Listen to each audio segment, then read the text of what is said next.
Este episodio del Infield Podcast es presentado por FacilitoBet.com, la mayor organización al servicio de su suerte.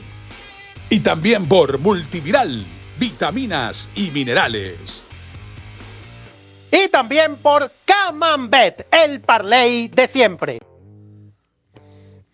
Bienvenidos a esta edición del Infield Podcast. Estamos con ustedes Carlos Balmore Rodríguez y Efraín Sabarce. Hoy vamos a hablar de distintos temas. Carlos, hay uno que por supuesto resulta muy obvio y tiene que ver con Luis Arraez y ese gran momento que está viviendo anoche, es decir, jueves, cuando culminó la jornada de Grandes Ligas, pues veíamos a Arraez como líder en inatrapables con 72, 3 más que su más inmediato perseguidor, Shohei Ohtani, y segundo en averaje con 341, solo por debajo del japonés. Le ha caído, al parecer, muy bien a Arraez, Carlos, su llegada a los Padres de San Diego. Tiene promedio de 417 desde que llegó allí, pero además tiene a la fecha 8 juegos consecutivos con 2 o más hits, por lo cual esta noche, cuando los Padres reciban a los Yankees en San Diego a partir de las 9:40, tendrán la posibilidad de igualar a José Altuve, quien es el único venezolano en la historia de las Grandes Ligas con 9 encuentros consecutivos de más de un inatrapable. Todo esto, Carlos, pues hace que hablemos, por supuesto, del gran momento de Luis Arraez.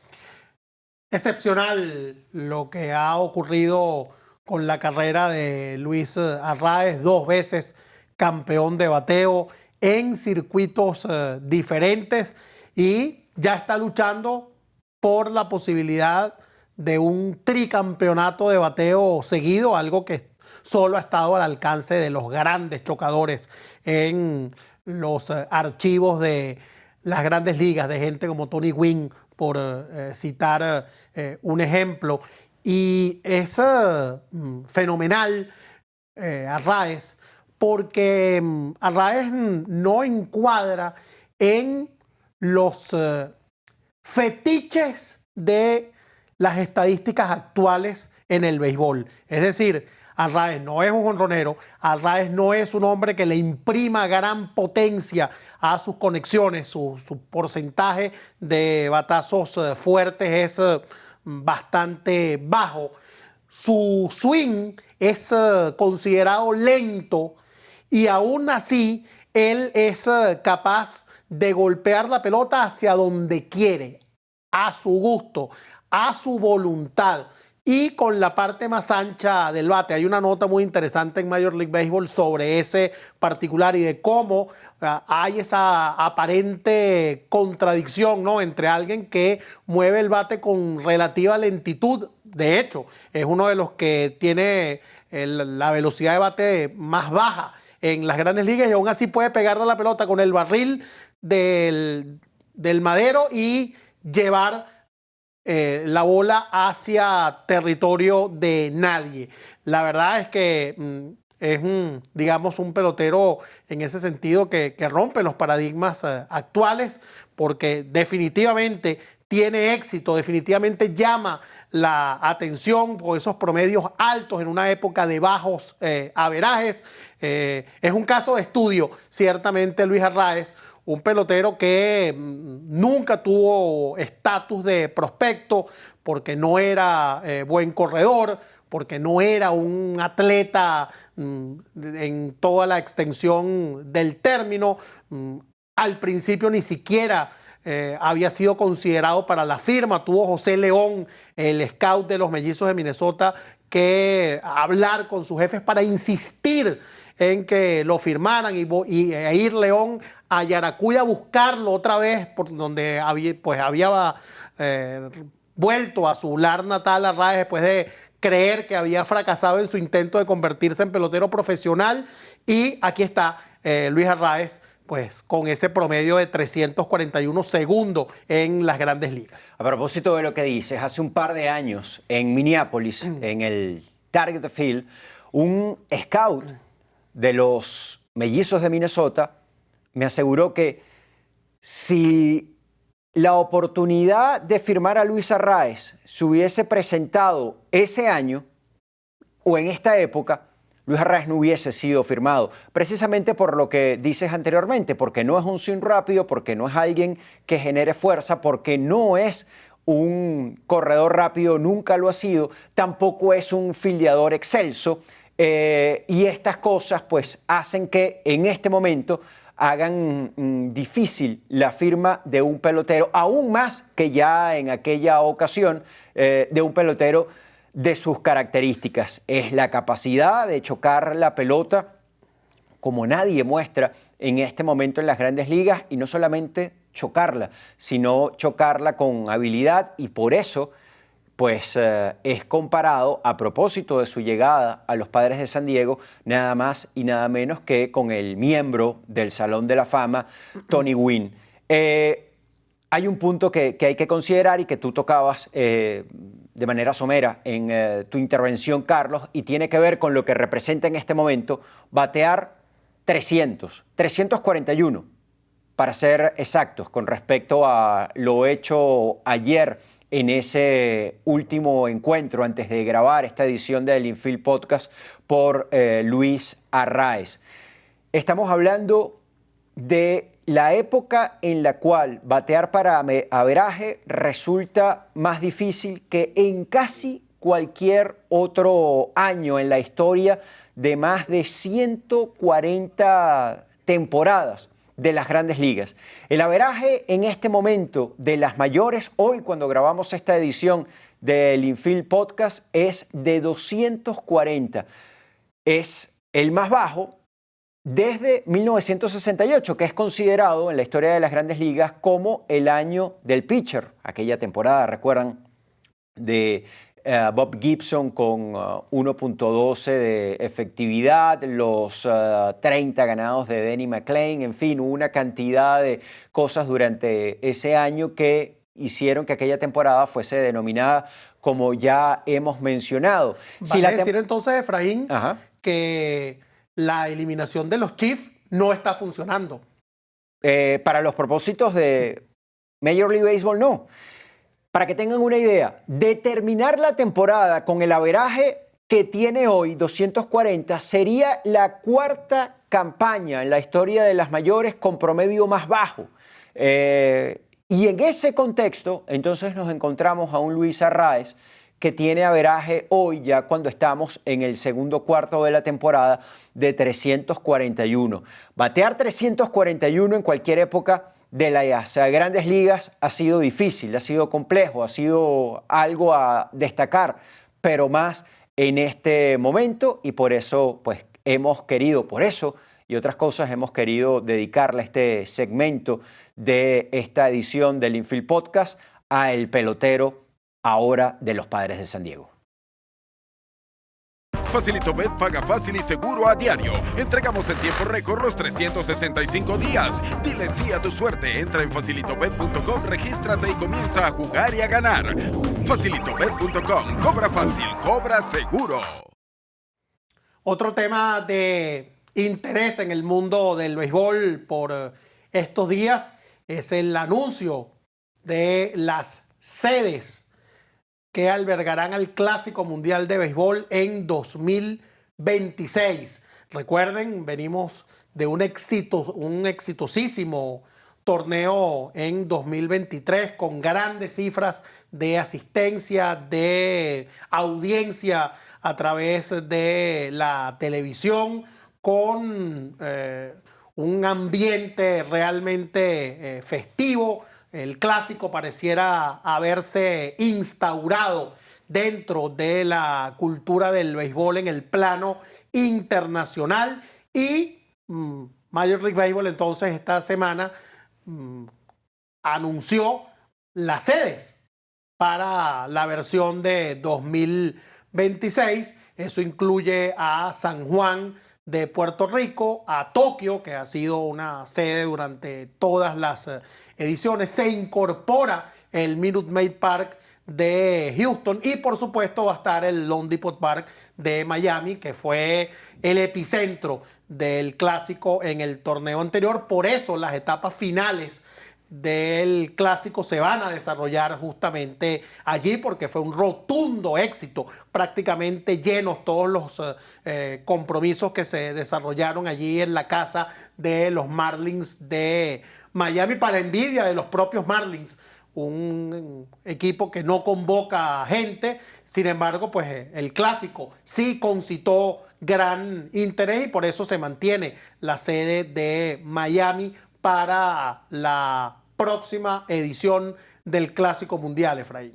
Lo importante, en todo caso, Carlos, es que no solamente va a ser Miami sede de uno de los grupos, sino que además, al igual que lo ocurrido el año pasado, Miami tendrá juegos de cuartos de final, los dos encuentros de semifinales y la final. Y la verdad es que nos hubiese extrañado y nos hubiese parecido también un despropósito el que Miami no fuese sede de los últimos compromisos de esta edición 2026 del Clásico Mundial de Béisbol, considerando lo que ya mencionabas anteriormente, el éxito rotundo, inobjetable durante 2023 hasta febrero, marzo de 2023, pues el Loan Depot Park de Miami no había registrado tal cantidad de asistencia en encuentros consecutivos como los que vimos en ese Clásico Mundial, que a mí, Carlos, particularmente me dejó un gran sabor de boca y siempre lo recordaré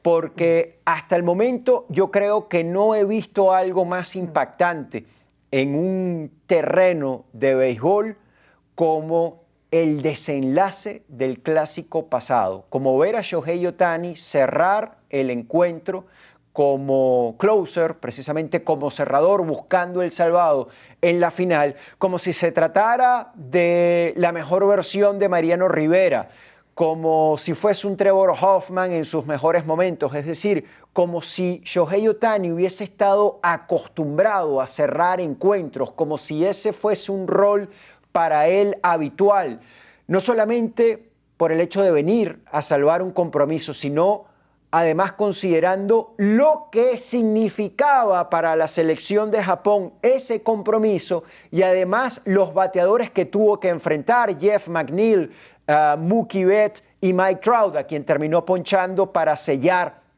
el triunfo de Japón en un marco espectacular, con el estadio lleno. Yo realmente no he visto algo más espectacular que eso. No sé si vaya a haber algo que me impacte más, pero lo cierto es que eso se dio en Miami, eso se dio en el Clásico Mundial de Béisbol. Y la verdad, Carlos, es que la evolución de este evento ha sido impresionante. Tú estuviste presente en 2006, en aquellos primeros compromisos siguiendo a la selección venezolana. Relátanos, ambiéntanos, recuérdanos cómo fue aquella primera edición del Clásico Mundial de Béisbol comparado a esto que vivimos en 2023. Sí, imagínense. El grupo de Venezuela estaba asentado en un complejo primaveral, en un estadio pequeño en Disney, que era la casa de sprint training de los Bravos de Atlanta, con una capacidad sumamente reducida. Así comenzó esto, así comenzó el Clásico Mundial por allá por 2006, con un estadio de sprint training para alojar a todas estas estrellas, en aquel caso pues las de República Dominicana, Venezuela, Italia y Australia, que fue ese grupo en el que estuvo Venezuela y en el cual el equipo nacional clasificó a la segunda etapa que se desarrolló en el estadio Hiram Bithorn de San Juan. Entonces hay un cambio y una evolución y un avance notable con respecto a la primera edición, y es una prueba de que este torneo no tiende hacia su extinción, sino más bien hacia su fortalecimiento y hacia la expansión de este espectáculo. Si tomamos en cuenta los comentarios que han hecho muchos peloteros estelares que se han restado del torneo y han dicho: caramba, lamento no haber estado allí, quiero estar en el próximo certamen. Esto realmente ha sido una gran diferencia. En el año de 2006, por ejemplo, hubo muchísimas ausencias de grandes figuras, sobre todo en naciones como Estados Unidos. Esa situación ha ido cambiando. Los peloteros de gran perfil de nacionalidad estadounidense se han ido interesando cada vez más, y bueno, ya vimos pues ese equipo de Estados Unidos en el 2023, el año pasado, con gente como Mike Trout y Mookie Betts en su alineación. Este es el Infield Podcast. Cuando tu actividad diaria luce afectada por situaciones de desgaste extraordinario, dietas inadecuadas, falta de apetito, entre otras, tu cuerpo necesita el aporte de vitaminas y minerales para reponer toda esa energía. Multiviral es el multivitamínico que contiene las vitaminas y minerales que tu organismo requiere para reponer y enfrentar activamente tu día a día. Vitaminas y minerales, Multiviral. Multiviral de Meyer, productos terapéuticos del Grupo Siegfried. Esta semana tuvimos la oportunidad de transmitir para IBC lo que considero ha sido el mejor juego, la mejor apertura en su carrera en Grandes Ligas para Jesús Luzardo. Fueron 8 episodios en blanco, en los cuales permitió solo 4 inatrapables, todos sencillos. Llegó a retirar a 17 de forma consecutiva y lo hizo además ante uno de los equipos de mejor desempeño ofensivo en la campaña, un conjunto que en ese momento estaba en el primer lugar de su apartado. Sigue allí, me refiero a los Cerveceros de Milwaukee. Y con esto, Carlos, son 4 aperturas consecutivas para Luzardo, lanzando de muy buena manera. Efectividad de 1.40 en ese lapso, con 2 victorias sin derrotas. Luzardo nos hizo pasar a quienes seguimos el béisbol y estamos atentos a los venezolanos en Grandes Ligas, un susto, y seguramente también a los aficionados de los Marlins, porque a finales del mes de abril tuvo que ser inscrito en la lista de lesionados por molestias en el codo, y ya sabemos lo que eso significa, sobre todo en esta época en la cual son tan frecuentes pues las intervenciones en el codo para parar el ligamento colateral ulnar. Afortunadamente, pues no fue ese el caso de Luzardo, a quien le quedan 2 campañas más por delante bajo control del equipo, 2025 y 2026, por lo cual, Carlos, uno supone, no sé exactamente cuál sea la determinación de los Marlins y qué estén pensando. Los Marlins, un equipo que, recuerden, a principios de este mes pues se declaró fuera de carrera al cambiar a Luis Arraez, pero uno entiende que muy probablemente a Jesús Luzardo pues le aparezcan muchos pretendientes, es decir, equipos que sí estén peleando por estar en la postemporada, necesitados de abridores que quieran contar con un pitcher de sus características en su rotación. No sé cómo lo ves. Sí, sin duda alguna, estos Marlins que parecieran no tener norte y que al menos no pretenden competir, al menos en el futuro inmediato, pues deberían estarse planteando la posibilidad de cambiar a Luzardo y enviarlo a algún equipo contendor a cambio de talento para desarrollar en el futuro. Y evidentemente que alguien con las características de Luzardo, que viene de una tremenda temporada con los Marlins, que fue un valiosísimo prospecto en su momento de los Atléticos de Oakland, un pitcher zurdo con muchísimos recursos, con fuerza en su recta, pues va a concitar el interés de cualquier equipo que tenga aspiraciones de afianzarse en ubicaciones de playoff. Y pues lo lógico pareciera que es justamente lo que apunta Efraín, que lo cambien, que obtengan buenos peloteros jóvenes por él, y que Luzardo tenga esa posibilidad de ir a un equipo competitivo en el cual pues también aumente su valor al momento de tentar la agencia libre, un momento que ya se está acercando para este pitcher nacido en Perú, criado en los Estados Unidos y de padres venezolanos.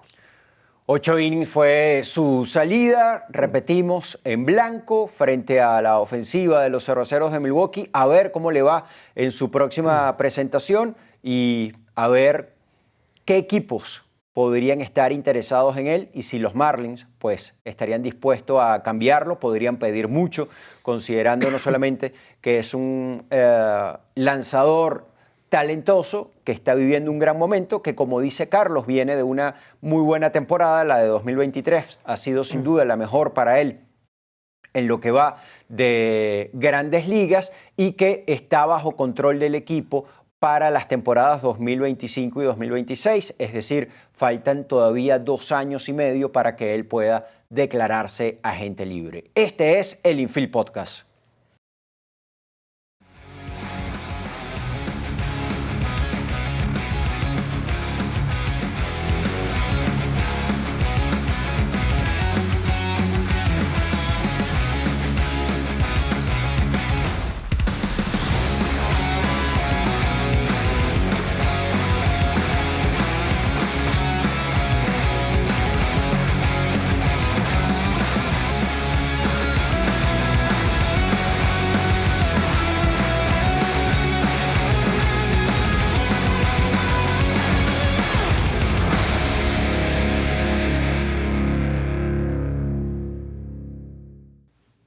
Ayer en el encuentro en el cual San Diego se impuso 6-4 a Cincinnati, en Cincinnati, un parque de bateadores, pues también ocurrió algo digno de destacar con respecto a un venezolano, también de los Padres. Nos referimos a Robert Suárez. Sumó su salvado número 14 de la campaña. Ha estado durante toda la temporada peleando por el liderato de ese departamento en ambos circuitos. Pero lo más importante, Carlos, me parece, es que esos 14 salvados los ha concretado en 14 oportunidades, es decir, no ha fallado en su misión de preservar las victorias de su equipo, las victorias por margen corto, por ventajas cortas, pero además ya en 21 presentaciones tiene efectividad de 0.40. Difícilmente veamos a un equipo distinto al de los Dodgers de Los Ángeles ganar la división oeste de la Liga Nacional. Pero sin duda los Padres de San Diego pues tienen con qué aspirar a estar presente en la postemporada, ahora cuando estamos en la era de los comodines, ahora cuando son 3 comodines por equipo, por liga. Y ese cambio que llevó a Luis Arraez de los Marlins a los Padres, pues habla de que pues A.J. Preller, el hombre jefe de operaciones de béisbol en los Padres de San Diego y el grupo de propietarios de este equipo está pensando en eso, en la postemporada.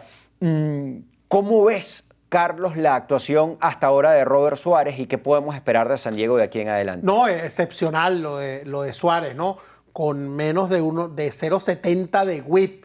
Es decir, es un pitcher dominador, es un pitcher eficaz, es un pitcher que no pone a sufrir a sus compañeros, a su equipo, a su afición. Él viene allí y la gente en San Diego siente la seguridad de que la victoria va a ser preservada.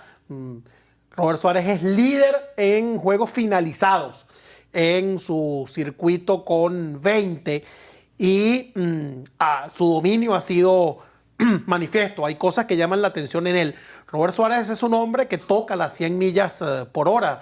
La velocidad de su recta en promedio casi es de 99 millas por hora y sin embargo lanza muchos strikes, es decir, concede pocos boletos y si bien no es un ponchador contumaz de esos que abanican a 12, 13, 14 por cada 9 innings, algo que uno pudiera esperar de alguien con una recta con esa velocidad, pues bueno, se las ingenia para salir sin mayores contratiempos de los aprietos que se le puedan presentar cuando hay de estos momentos de juego en los cuales la ventaja es sumamente precaria y se necesita un relevo perfecto para que no se pierda la ventaja. Entonces ha sido notable lo de Robert Suárez, un pitcher también con una historia muy especial, porque nunca consiguió una firma con equipos de Grandes Ligas en su juventud. Cuando era un adolescente empezó a trabajar en labores ajenas al béisbol, estuvo lanzando en ligas semiprofesionales, consigue trabajo en México, allí se encarrila hacia el béisbol profesional, va a Japón y desde Japón entonces es cuando consigue trabajo en las Grandes Ligas. Él no tuvo la ruta habitual del joven venezolano que aspira a convertirse en beisbolista profesional. Ese es un muchacho que está en una academia, digamos, el jugador promedio de béisbol menor que quiere convertirse en Grande Liga. Lo firma un equipo de las mayores cuando cumple los 16 años de edad o más o menos por ese rango, va a las ligas menores. Ese no fue el camino de Robert Suárez. Por eso llegó tardíamente al ámbito profesional y sin embargo, pues ahí lo tienen como finalizador eficiente, efectivo, dominante, triunfador de un equipo contendor como el de los Padres de San Diego. Y así como Robert Suárez, finaliza Carlos Balmores Rodríguez esta edición del Infield Podcast. Soy Efraín Sabarce. Muchas gracias por estar siempre pendiente de nuestras ediciones. Nos reencontramos la próxima semana. Este episodio del Infield fue presentado por FacilitoBet.com, la mayor organización al servicio de su suerte. Y también por Multiviral, vitaminas y minerales. Y también por Camambet, el parlay de siempre.